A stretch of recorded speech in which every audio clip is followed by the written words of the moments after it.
Իհարկե շատերից ծանոթ է 37 թիվը, ու մեզանից ավելի տարիքով մեր հայրենակիցները, մեր հայրերը, պապերը, ովքեր ապրել են այդ տարիներին կամ լսել են իրենց ծնողներից 37 թվի մասին, մեղմ ասած լավ հիշողություններ չունեն։ Խոսքը 1937 թվի մասին է։ Սովետական միության տարիներին ամենախոշոր ճնշումները բնակչության հանդեպ ամենադաժան տարիները ոնց որ 30-ականների վերջերն էին, ու ինչպես էր սովետական իշխանությունները այս ամեն ինչը մեկնաբանում։ Բնականաբար չէր ասում, մենք ինչ-որ մեկին ուզում ենք տանենք, սպանենք, դրա համար տանում սպանում ենք։ Իհարկե իշխանությունը ամենահզոր ուժն է, ինչ ուզում անում էր փաստացի, բայց իրենք մեկնաբանում էին այսպես, ասում էին, սա ազգի թշնամի է, ժողովրդի թշնամի է, ազգի թշնամի է, պետության դավաճան է։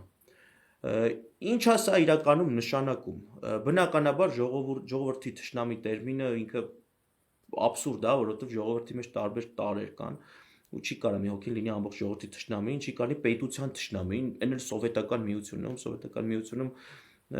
շպիոններ չէին կարա լինեին ընդհանրապես, ինքը փակ երկիր էր, այսինքն աբսուրդ էր։ Իրականում սա ոնց որ ընդամենը առիթ էր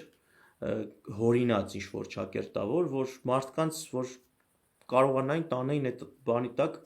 թեզերի տակ սպանեին, գնդակահարեին, բանտարկեին, աքսորեին մի խոսքով։ Ինչի այս ամեն ինչը հիշեցի, այսօր Հայաստանում կատարվում է նույնը։ Հայաստանի Հանրապետությունում Նիկոլ Փաշինյանի իշխանության տարիներին յուրաքանչյուր մարդ, ով որ դուրս է գալիս Նիկոլ Փաշինյանի դեմ, ինքը դառնում է ժողովրդի թշնամի, ինքնիշխանության թշնամի եւ պետության թշնամի։ Մնացածը վերլուծեք ինքներդ։